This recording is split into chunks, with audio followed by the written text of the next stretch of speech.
this is the right one. Maureen, this time is the time. Maureen is the editor at Benzinga, Cannabis champion, respected journalist, beloved person. Thank you. All right. Well, hello, everybody. I can't see everybody. Happy 420, by the way. So would you like to sit there? Sure. Okay, so, well, let me sit next to you. Here we go. Oh. Don't sit so far. Check your mic is okay. Hello? Okay, we're good. Can everybody hear us? Good. All right, here we have Travis Schwartz from grosglide. Does anybody know what grosglide is? Ow! Ow! Okay, I hear an ow out there. I can't see anybody. Okay, so we're going to start two things. grosglide and Travis have some amazing news, but first, I'll let you introduce yourself, the company, and then you have to tell us what your news is, because it is pretty amazing. If you don't know today what grosglide is, you will definitely know at the end of this week, at the end of this month, and at the end of this year. But trust me. Appreciate it, Maureen. So yeah, I'm Travis Schwartz. I'm CEO and co-founder at grosglide. For those of you that don't know who we are a vertical racking solutions provider, everything from multi-tier growing to airflow and other solutions. Our special news is that as of today, Ludwig Simon, who's formerly one of the top 25 executives at Infarm, which is basically the largest vertical farming company in Europe, has joined our team as our GM of Europe for our European expansion that he'll be maintaining for the rest of the year and beyond. Yes, very good. Great news. Good. So, what does this mean, by the way, for the company? I mean, this was part of one of our questions today was about, well, first of all, let's talk about the fact that you have grown quite a bit, speaking of grosglide. So you're 20x in 2021. How did that happen? What did you do as CEO? I mean, and how do you ensure that it continues to grow? Of course, now we have Europe, but that's another story. So, yeah, thank you. Really, it's been focusing on product first. We've been fortunate to have a business partner who's been a grower out of Southern California for about 12 years. His expertise really got the product off the ground. And really, besides that, we've relied on our team. We've made really good moves at hiring high-level people. Kind of my motto is to bring in the best and kind of get out of their way and provide as loose of bumpers as I can to help us achieve our goals. So we 20x. We were a call it low seven-figure company in 2020, and we 20x'd our revenue in 2021, taking the team from 5 people to 50 in 15 months. I was going to ask how many people are on the team, so there's 50. Now, well, you'll need a lot more, I presume, soon. Yeah, definitely. I mean, I think looking at the next 12 months, we'll probably add 15 to 20 additional people just this year. 5 or so of those will come from the European market. And as we additionally, we look to expand into the agriculture market from more of an ag space through AgGlide, which is something that will be debuting at Cultivated in Ohio in July. Oh, in Ohio, that's where I'm from. So, from the vantage point of the CEO, what sort of decisions have you made to kind of ensure that this business grew in such a short period of time? I know you mentioned that you have been in other businesses, so it sounds like you've got some strategies and some techniques that are quite unique. Yeah, definitely. Prior to being co-founder of grosglide, I scaled an Amazon agency from 0 to 20 people and sold it within 24 months, all during a pandemic. So that kind of forced us to build a fully remote team, kind of heavily reliant on technology. So internally at grosglide, we took basically the best components of that remote team and have duplicated it here. So beyond that, I mentioned kind of hiring. I've used some high-level headhunters to build out my team. And frankly, 100% of people in our company are very dedicated to our mission. And it's a really exciting future. This European situation, how long did that take? I mean, you had your mind set on going there. Was that it? And then how did that work? As a leadership team, we have about 6 people on my leadership team. We were discussing at the end of last year, what does next year look like?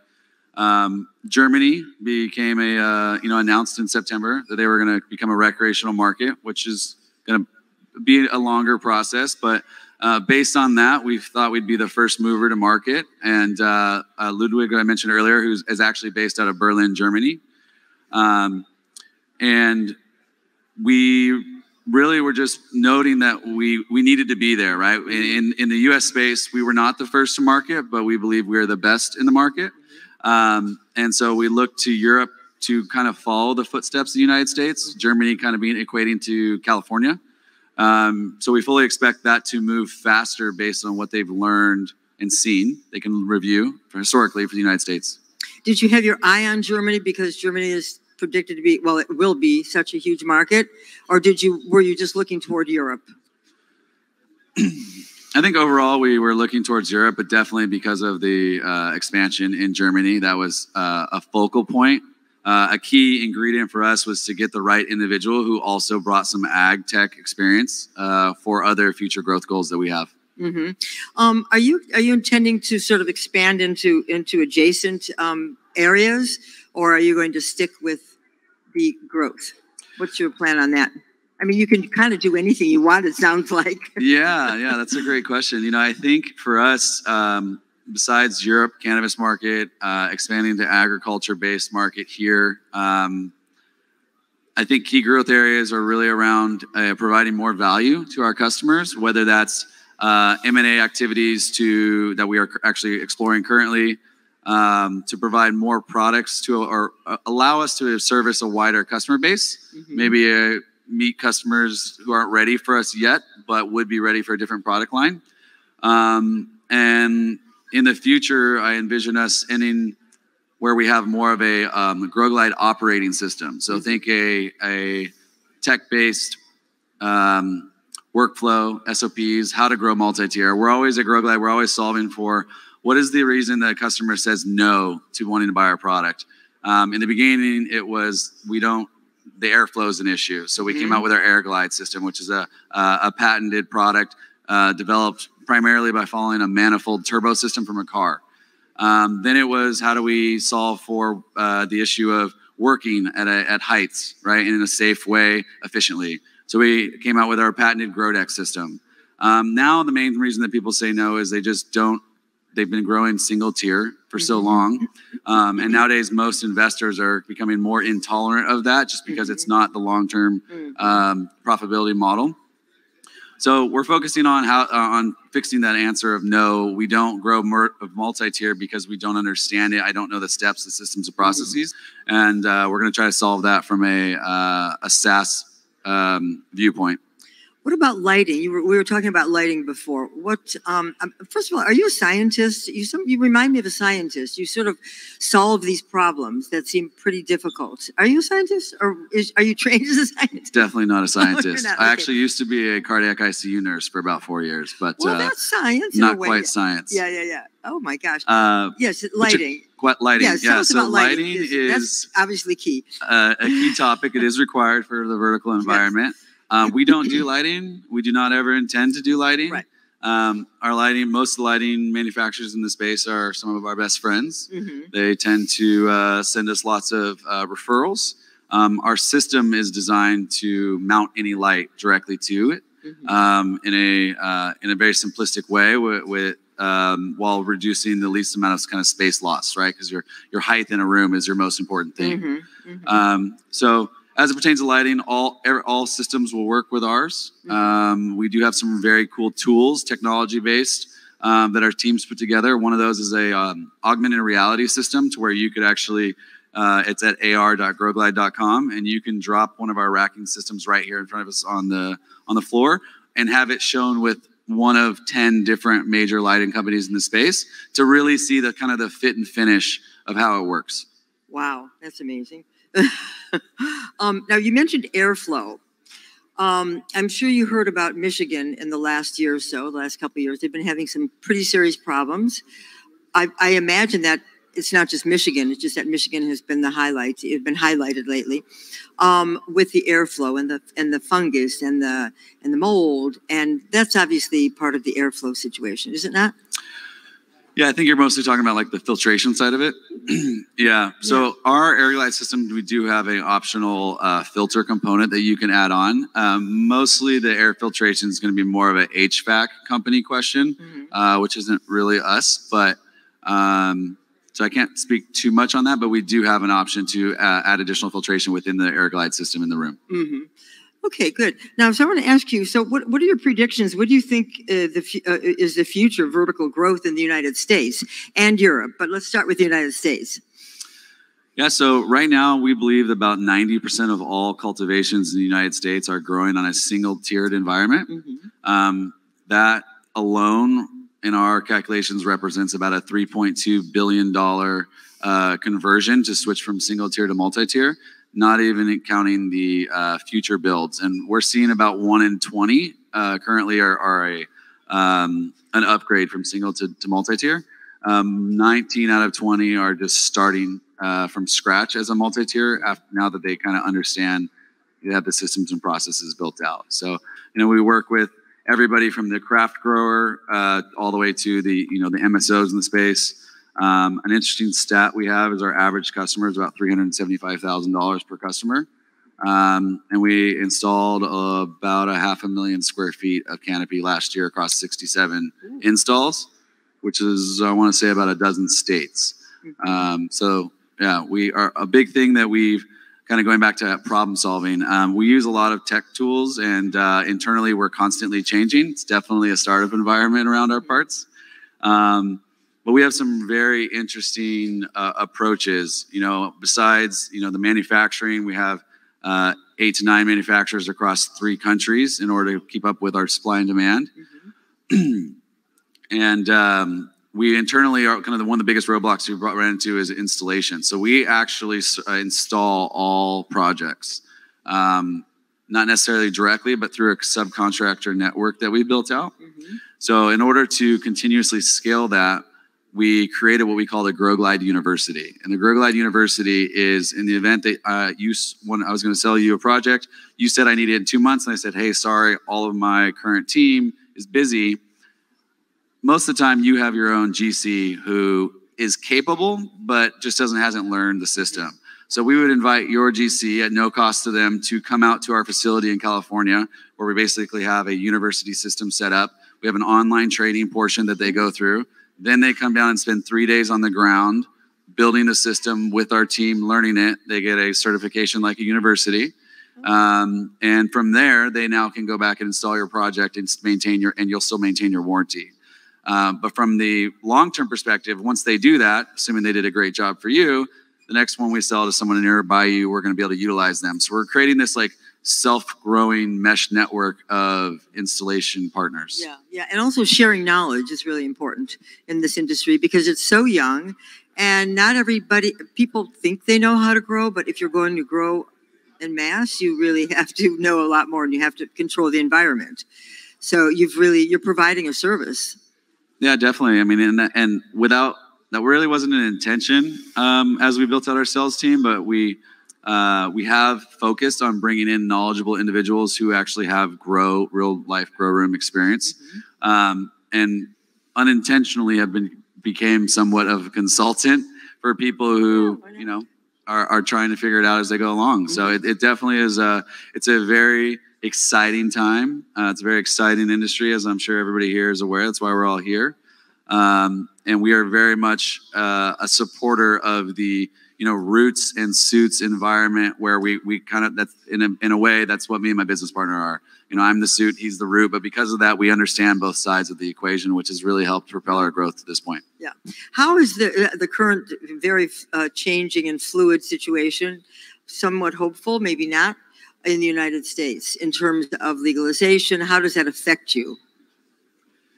It's a great question. I think it's anybody's guess. My crystal ball's mostly dirty, but you've used it too much. yeah, it's been working well for me so far, though.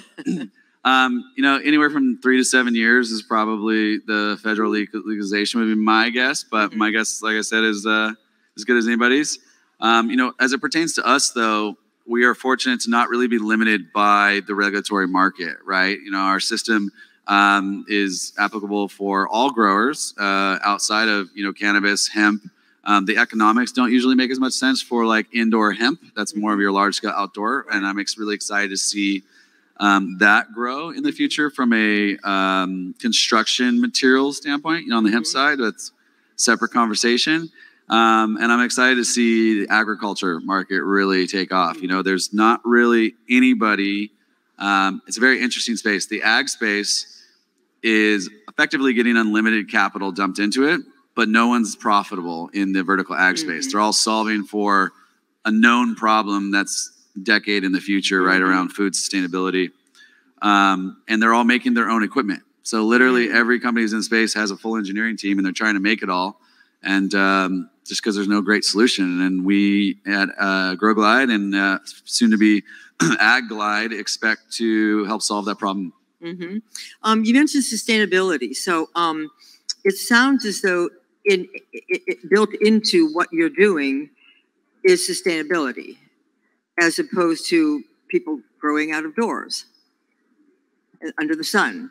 So that's obviously that was clearly intentional on your part.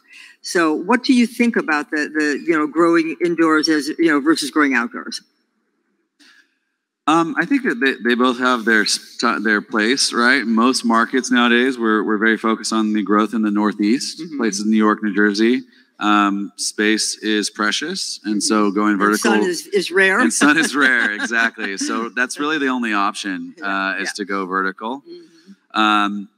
If you look at what is the long-term cannabis market, if I equate it to like beer, the Coors of the space is probably going to be grown outdoors and be inexpensive. The craft market's going to be grown indoors is going to be more expensive. And I think that the average cannabis consumer is more interested in quality than the average beer consumer, would be my take. Oh, yes, definitely. Yeah.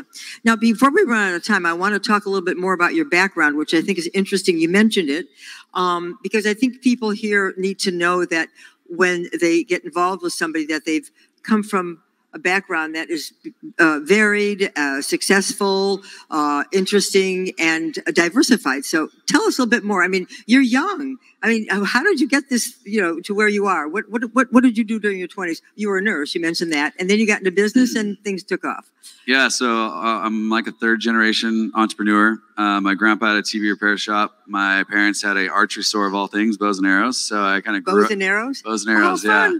I used to play cowboys and Indians. Obviously, I was the Indian, but I digress. So I actually still own that retail store. So I kind of always been the kind of driven individual. So have a retail store, parlayed that into Amazon, became an Amazon seller, scaled that to about $1 million a month in revenue in our own brands. Then saw a need for agencies or other brands to get their branding correctly. And it just didn't match on Amazon versus their own websites. So started agency, grew that 0 to 20 people in a matter of 2 years, sold that to an agency actually called Sunken Stone. Currently has about 100 people and manages $100 million a year on Amazon. So I'm just a kind of equity board member at that one. And that was about the time that we jumped fully in their grosglide and then have blown up in the last 18 months. So it was really, we started in 2019, but it was kind of not the sole focus for me or my partner until mid 2020. Well, was grosglide always interested in cannabis? Or did that come after you figured a few things out about growing? No, so my business partner was always, as I mentioned, the grower for about 12 years. And he came, and I've known him for 16 years. So one of my best high school buddies is his younger brother. So he called me out of the blue one day and says, "Hey, I think I have a product, but I have no idea how to make it, and I have no idea how to grow this business." And at the time, I was making tons of stuff in China and other countries for Amazon for my own business. And so I went to his house about 3 days before Christmas, saw this thing he had made himself, and then I explored the industry more and said, there's something here for sure. What had he made? Did he put some seeds into the ground, or was he trying to do an indoor thing on his own? No. He's, we'll just say he's had a lot of really, he's good at growing, right? And he's been doing that for a long time. But the idea was really putting a system on a mobile track system to optimize your square footage utilization and then go vertical for multi-tier. So that was the original concept. The first one that I came over and saw was a single level system, but it rolled. And he had welded it all himself. Where did it roll to? It rolls on tracks. So we have a really cool tool called a room generator. I urge anybody who's interested to come check it out in booth P4. But you can kind of see the concept. But the idea is take your whole room, this whole room, fill the whole thing with racking, have one aisle, and then move each one like pages so that you can access each one. So the only dead space in the room is a single row. Gotcha. Like there's no rows dead like you would see at like a Costco. Right, right. You weren't like rolling from one light to another or to you're utilizing the whole room. Okay, gotcha. Exactly. Wow, that's amazing. All right, wow, that's incredible. So, yes, this young man is amazing and has got a company going that's, as I said, you're going to be hearing about it soon. And I hope this was a good introduction for today. Thanks, Maureen. You're Appreciate so it. welcome.